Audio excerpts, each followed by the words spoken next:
Hello, my name's Evan Dickerson. I'm at the Bluegrass in the Hills, not Mickey's Mountain. I'm Evan Dickerson with my talk show, the Evan Dickerson Bluegrass Talk Show.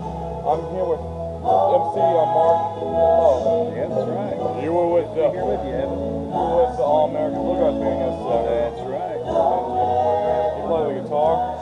Yes, sir. Play the guitar, sing a little bit. And what was it like playing the guitar? How did the music start for you?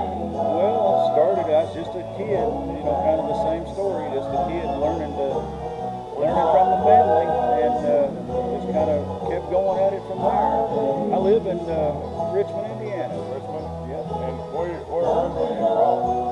Newcastle, Indiana. That's the town that I was born and raised in, yes, sir. And oh yeah, my father plays, my grandmother played, and I had lots of aunts and uncles in the music. Who was the members of your band yesterday? Well, the band is, of course, Glenn Inman, everybody knows Cookie Inman on bass, Jeremy Blankenship on banjo, Tobe Woodruff on fiddle and mandolin, and yep, that pretty much rounds it out for us. And how did that band start? Well, actually the band started about 15 years ago. Some friends of mine were playing in another group, and I got word that they were leaving out, and so I was doing a show there locally around home, and I contacted them about just doing some stuff there at home, and we played for a couple of years, and got a call to go to Renfro Valley, Kentucky to be part of the Renfro Valley Barn Dance. We spent 6 years there as part of the Renfro Valley cast, and just kind of moved along and still doing a lot of road dates and stuff. On the road there in Hopedale, how long have you been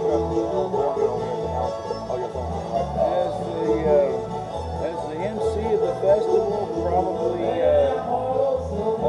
let's see, this will be about my 6th time, I think, being here. Yeah, around there, I think is when I started. Oh, sure, yeah, it's one of those things. After we travel around, we kind of spend a lot of time around each other at various places across the country. How did you find out the festival worked out? This festival here? Well, I was in Nashville. I also host the MC, or have the MC duties and host the awards show in Nashville, SPIGMA.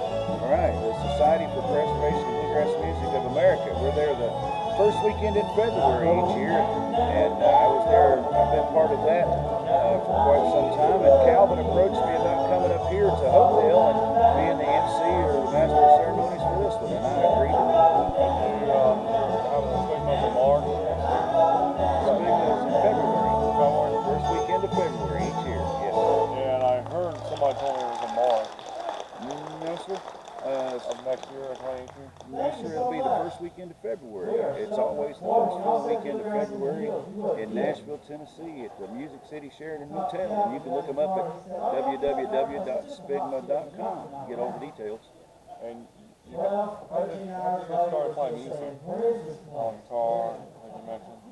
Professionally? Yeah, or just in general? Well, I just started playing, around the house, and then some local, this older guy there, that was a friend of mine, invited me to come play and join a band, and I was played my first time on stage at 14 years old, and then was offered a job full time with a gospel group, a bluegrass gospel band, playing mandolin at 15, and did that, traveled around with them for just a little while, and just kind of went on, and it was, I was playing with my own group, and I got a phone call to audition to be the mandolin player for Dave Evans and River Band, and that kind of launched my professional career, if you will. Dave Evans, how do you, how's he been doing for you? I haven't seen Dave in about a year or so. The last I saw him, he's doing good. And my dad met him in California, San Diego, California, Dave Evans band. It was a tour bus. Yeah. Had bands back then? Highway 52 is the name of that. Yeah, that was Been in it. Yeah. He met my dad back in 1989. Yes, sir. That was about the time I was working with him there. Second go around San Diego, California. Yeah. And my dad played open act for Larry Swartz. Yeah. I worked bass, played bass for Larry for quite some time too, back in the 90s. And what was the other professional bands you've been playing with? Well, Dave Evans, Larry Sparks, Larry Stevenson. What was it like playing with Larry Stevenson? It was fun. Larry's a great vocalist and mandolin player, and it was just great. And sometimes I'd kind of get lost on stage up there just listening to what was going on, and it's great working with Larry. He's one of my favorite, if not the best, tenor singer in the business these days. What's the spectrum like? Back to the war. So what's it like over the war like every year? Well, Spigma's a big deal. If you've not been, it's in the hotel, the Music City Sheraton, and it's completely packed. You walk in the lobby and it's just jam sessions everywhere, and lots of trade shows. And What's the trade show like?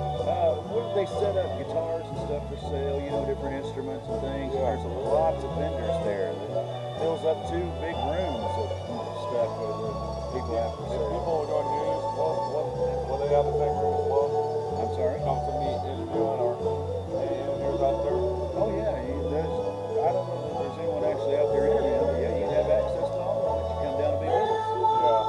Yeah. And is it Nashville, Tennessee at the Sheraton Hotel? That's where it's at. That's And where it's at. if I 777 McGavick Pike is the actual address for the Music City Sheraton Hotel. Put her in the GPS and head that way. what was the other bands you played with? You mentioned Larry Stevenson, Larry Sparks, and Dave Evans. Yeah, I've also worked with a while with Valley Boys. Valley Boys. Yep, and I've also the last 5 years have been helping out Feller and Hill and the Bluegrass Buckaroos.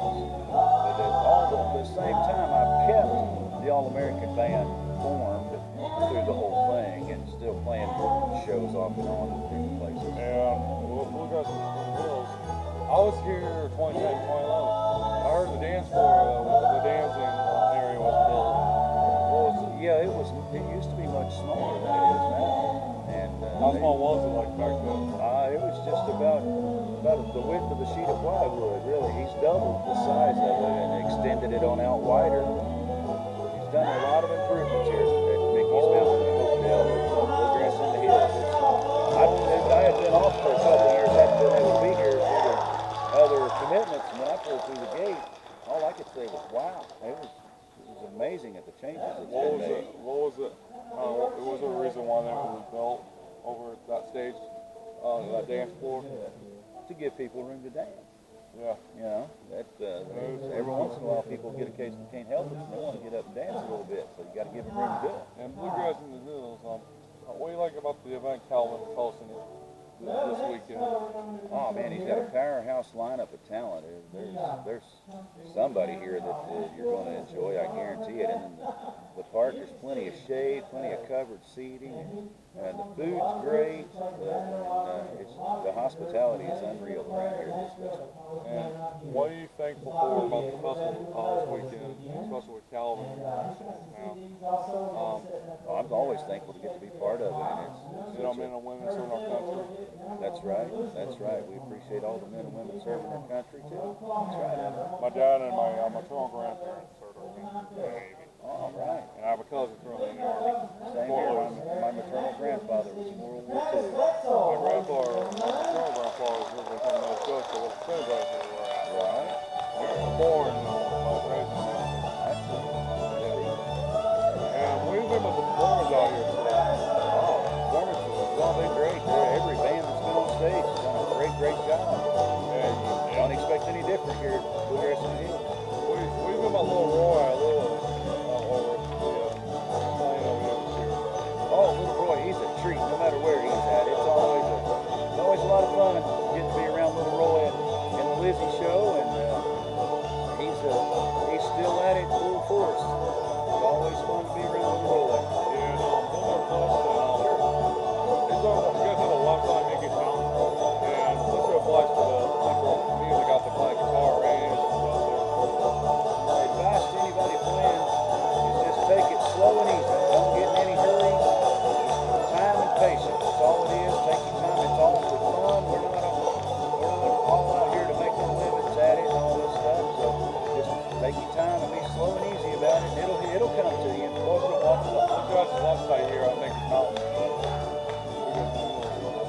Mickey'sMountain.com, I do believe. You'll have to ask Calvin about that exactly. I don't remember it might be BluegrassInTheHills.com. But you can Google it, Mickey's Mountain, Bluegrass in the Hills, Hopedale, Ohio. Do Google, that'll put you in touch with the proper address there. Yeah, and I heard the songwriter Austin Town came yesterday.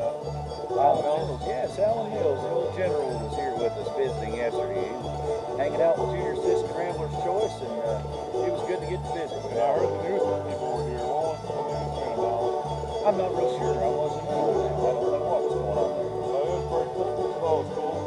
Sure, any kind of publicity that bluegrass can get is good. And I wish I had that type of news myself, but this is why I like doing better. I get ready for years. You just hang in there with it, man. You never know what the future holds, right? Yeah, thank you so much. You're welcome, man. I appreciate you. What's it like being an announcer, though? Oh, it's a whole lot of fun. It's sometimes nerve-wracking to try to keep everything on schedule, but I sure enjoy it. It's a great way to visit with old friends that we may only get to see once or twice a year. So, yeah, I love getting to do the MC duty. Of course, I like to get better, so we all do what we do. Of course. Man, well, thank you, buddy. I appreciate the interview. You're welcome. All right. You're free to go. All right. Take care. We'll see you. Good luck announcing. And I'm Evan Dickerson. From the Evan Dickerson Bluegrass Talk Show at the Bluegrass in the Hills. I'm live at Hopedale, Ohio. Mickey's Mountain. Thank you so much. Take care.